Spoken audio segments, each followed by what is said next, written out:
আল্লাহ, আমি সব কিছু তোমার কাছে রাইখা দিলাম। তুমি তো জানো ভাই বেরাধারো মন বলে শুনো রে কাহালিয়া।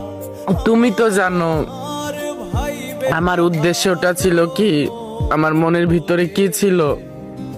আমার মনের ভিতরে তো কোনো খারাপ কোনো উদ্দেশ্য ছিল না। তা আমারে কেন এরকম সব দিক দিয়ে নৈরাশ করলা? আমি হাজার পাপিষ্ট হয়ে আমি তো তোমার বান্দা ছিলাম। তুমি তো চাইলে পারতা আমার একটু সুখ দিতে। আমি তো আর কিছুই চাই নাই।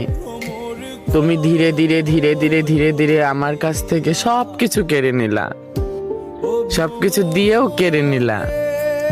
না পাওয়ার আফসোসই অন্যরকম, পেয়ে হারানোর বেদনাই হচ্ছে অন্যরকম। সেটা তুমি ভালো জানো। তবে যাই করলা ভালোই করছো।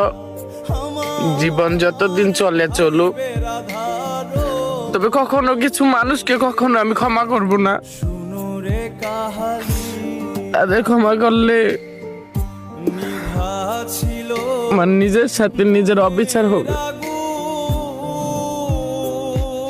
যারা আমারে